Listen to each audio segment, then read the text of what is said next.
यशवंत वर्मा साहब को लेकर रिपोर्ट राष्ट्रपति जी प्रधानमंत्री जी के पास भी सौंप दिया गया, लेकिन इसके बाद जो है कुछ हुआ भी नहीं, अभी तक सामने भी नहीं आया। लेकिन अब कल ही कहा उन्होंने उपराष्ट्रपति धनखड़ साहब ने कि भाई एफआईआर दर्ज क्यों नहीं हो रही है। तो एक तरफ उन्हीं के पास भी है, उन्हीं के लोग सवाल भी उठा रहे हैं, क्या समझा जाए यशवंत वर्मा को? देखिए जो एफआईआर करने का काम जो होता है, जहाँ तक मेरी छोटी मोटी समझ है, पुलिस का होता है। बिल्कुल, हाँ, बिल्कुल सही। ठीक है, दिल्ली पुलिस का या जिस भी पुलिस का होता है, दिल्ली मामला हो इसलिए तो दिल्ली पुलिस के जो पॉलिटिकल बॉस हैं वो अमित शाह साहब हैं मेरे ख्याल से। धनखड़ साहब और अमित शाह साहब के कितने घनिष्ठ संबंध हैं, ये सलाह उनको दे के या उनको डायरेक्शन दे के या उनसे रिक्वेस्ट करके या उनको कन्विंस करके एफआईआर करा लें। और अगर एफआईआर करने का तरीका नहीं समझ में आ रहा है धनखड़ साहब को, तो मैं नाचीज़ बैठाई हूँ यहाँ पे, मैं बता दूंगा कैसे लीगल एफआईआर हो सकती है यशवंत वर्मा साहब के केस में। यशवंत वर्मा साहब के केस में, यशवंत वर्मा साहब के खिलाफ नहीं, यशवंत वर्मा साहब के केस में मैं बता दूंगा, फ्री ऑफ कॉस्ट सलाह दे दूंगा। क्योंकि मैं जुडिशरी को सुधारने का जिम्मेदारी हर एक अच्छे नागरिक की मानता हूँ। मैं भी एक अच्छा नागरिक बनने की चेष्टा कर रहा हूँ, तो मैं उनको फ्री ऑफ कॉस्ट सलाह दे दूंगा। एक तो हो गई एफआईआर की बात। दूसरा तरीका यह है, धनखड़ साहब तो उपराष्ट्रपति हैं, राष्ट्रपति महोदया से मिलें और जो चीफ जस्टिस खन्ना साहब ने रिपोर्ट सौंपी गई है कि जस्टिस वर्मा को हटाना है, उस पर अमल जो है तीव्र गति से शुरू करा दें। 50 और उससे भी आसान काम है, 50 मेंबर ऑफ पार्लियामेंट्स को फ़ोन करें, क्योंकि वो तो बताते हैं ना, मैं फ़ोन कर करके बात करता हूँ। एक बार बोला था उन्होंने एमपी से, उनके बड़े घनिष्ठ संबंध हैं। राज्यसभा में 50 एमपीज़ के तो साइन करा के नो कॉन्फिडेंस मोशन मूव करना है। धनखड़ साहब ये कर दें, सलाह ना दें, एक्शन कर लें, अपने वॉक द टॉक कर लें। मैंने 3 रास्ते उन्हें बता दिए हैं, तीनों रास्ते एकदम कानूनी रूप से सही हैं। अगर वो चाहें तो अमल कर लें इसमें। उनका इंटेंशन क्या था, सलाह देने का था या फिर गाइड करने का था, क्या मकसद रहा होगा? अब मन के अंदर उनके क्या बात है ये तो वही बता पाएंगे। मैं तो जो प्रैक्टिकल रास्ता है वो आपको बता सकता हूँ। ये 3 कानूनी रास्ते उनके पास हैं, जिससे यशवंत वर्मा साहब जो हैं अपने पद से हट जाएंगे और उनको अपने किए की सज़ा अगर की होगी after a free and fair investigation and free and fair trial मिल जाएगी, या वो बरी हो जाएंगे।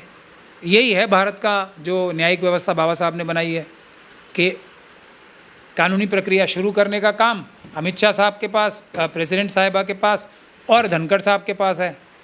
या लोकसभा में उनके मित्र वो हैं हमारे जो स्पीकर साहब हैं ओम बिरला साहब, उनसे बात कर लें। वहाँ थोड़े ज़्यादा मेंबर ऑफ पार्लियामेंट चाहिए होंगे, 100 चाहिए, इनको 50 ही चाहिए धनखड़ साहब को। तो ये सारे रास्ते उनके पास हैं, वो उस पर अमल करना चाहते हैं तो करें। अगर वो सिर्फ लोगों को सलाह देना चाहते हैं तो सलाह तो उन्होंने दे ही दी है, लोगों ने सलाह जो कि टीम ने रिपोर्ट को इकट्ठा किया, तो इन लोगों के साथ तो नाइंसाफ़ी है ना, तौहीन है उनका, फजीहत एक तरीके से। ये बेईमानी क्यों हो रहा है कि रिपोर्ट भी सौंप दिया गया लेकिन कोई फैसला नहीं, कोई सुनवाई नहीं? फजीहत देखिए कि 3 जज तो भारत देश की जनता के नौकर हैं, अपनी नौकरी कर रहे हैं, तनख्वाह उनको इस पीरियड में भी मिली है। फजीहत, नुकसान और जो हमला है वो तो भारत देश की जनता के ऊपर है ना, भारत के संविधान के ऊपर है। यदि एक जज ने भ्रष्टाचार किया है तो उसको सज़ा मिलनी चाहिए। यदि वो बेगुनाह है, उसके ऊपर झूठा इल्ज़ाम लगा है, तो वो बेगुनाह साबित होके एकदम उसको वापस रीइंस्टेट किया जाना चाहिए।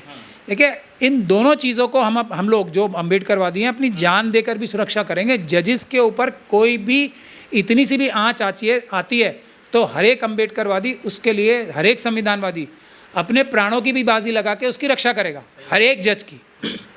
लेकिन अगर कोई जज के खिलाफ करप्शन के चार्जेस साबित हो जाते हैं या उससे पहले अगर शक होता है, मजबूत शक, उसकी एक प्रक्रिया है एफआईआर होने की। जज के खिलाफ भी, इस केस में तो जज के खिलाफ ना हो के भी एफआईआर हो, तो उसका पालन करवाना भी हर एक अम्बेडकरवादी, हर एक संविधानवादी की जिम्मेदारी है। क्योंकि जजों की हिफाजत हम जान दे के करेंगे, लेकिन अगर कोई जज में कोई खराबी आती है तो उसको कानूनी प्रक्रिया के अनुसार सज़ा दिलवाने का काम भी हम अपनी जान पर खेल कर ही करेंगे। ये है भारत की संवैधानिक व्यवस्था जो बाबा साहब ने बनाई है। लेकिन कौन ऐसा डर है, खौफ है जिसमें बंधे हुए हैं यशवंत वर्मा साहब, वो क्यों नहीं सच बोल देते? क्योंकि हिंदुस्तान तो जानना चाहता है ना, क्या अगर वो कोई फंसा भी रहा है तो वो सच आकर क्यों नहीं बोलते थे? क्योंकि उनसे इस्तीफा मांगा गया, पद छोड़ना पर नहीं कर रहे हैं। मैंने तो बहुत बार बोला है इस बात को कि उनके पक्ष से कोई भी व्यक्ति, उनके दोस्त या कोई हाई कोर्ट का अधिकारी या उनके परिवार में से कोई भी व्यक्ति इसके खिलाफ कोई कानूनी कार्रवाई नहीं कर रहा, ये उनके खिलाफ सबसे बड़ा एक सबूत पैदा होता जा रहा है। अब वो क्यों नहीं कर रहा है ये वही जाने, लेकिन ये बात उनको सबसे ज़्यादा नुकसान कर रही है, क्योंकि हर एक व्यक्ति बेगुनाह है और बेगुनाह व्यक्ति अपने ऊपर झूठे इल्ज़ाम लेकर भी कोई वापस कानूनी कार्रवाई नहीं कर रहा। तो ये बहुत हैरान कर देने वाली बात है और अंधेरा पैदा करती है, शक को और गहराती है। तो ये जो शक को गहराने वाला काम हो रहा है, इसमें मैं समझता हूँ जस्टिस वर्मा की गलती जो है सबसे बड़ी। तो इस मामले में क्या उम्मीद करें फैसला आएगा? क्योंकि अब तो राष्ट्रपति जी मोदी जी के पास चला गया, प्रधानमंत्री के पास चला गया। वहाँ चला गया तो फैसला आने की उम्मीद कम है प्रधानमंत्री जी के पास। राष्ट्रपति महोदया से हमें उम्मीद है कि वो कुछ ना कुछ करेंगी जल्दी। अब इसी मतलब क्या है वो, इसीलिए एक और जजमेंट हुई जिसके लिए राष्ट्रपति महोदया ने थोड़ा अप्रसन्न होकर एक रेफरेंस भी भेज दिए। इसीलिए तो टाइमलाइन सुप्रीम कोर्ट ने बोला है कि जो भी चीज़ हो वो टाइमलाइन के साथ हो। अब एक सुप्रीम कोर्ट के चीफ जस्टिस ने एक चीज़ भेजी है माननीय हमारी राष्ट्रपति के ऑफिस में, तो उसका अब फैसला ही नहीं होगा, वो लंबित रहेगी। तो इससे देश की जो संवैधानिक व्यवस्था है उसका कितना नुकसान हो रहा है, इसीलिए इस वजह से ही सुप्रीम कोर्ट ने शायद वो फैसला किया था। अच्छा, एक आखिरी सवाल जो सबसे बड़ा है और आखिरी सवाल, अम्बेडकरवादी आप कहते हैं सर, ग्वालियर देखिए हाई कोर्ट में क्या से क्या हो गया, वकीलों को पीटा जा रहा है, चंद्रशेखर को लोग गाली दे रहे, क्या चल रहा है ये तमाशा क्या अम्बेडकर मूर्ति जी को? हम लोग आएंगे और अम्बेडकर साहब की मूर्ति लगेगी, वहीं लगेगी, चिंता मत करें। हाँ, हम लोग अम्बेडकरवादी आएंगे, हम लोग प्लान बना रहे हैं, आएंगे। लेकिन कह रहे घुसने नहीं देंगे। वो ऐसे हमने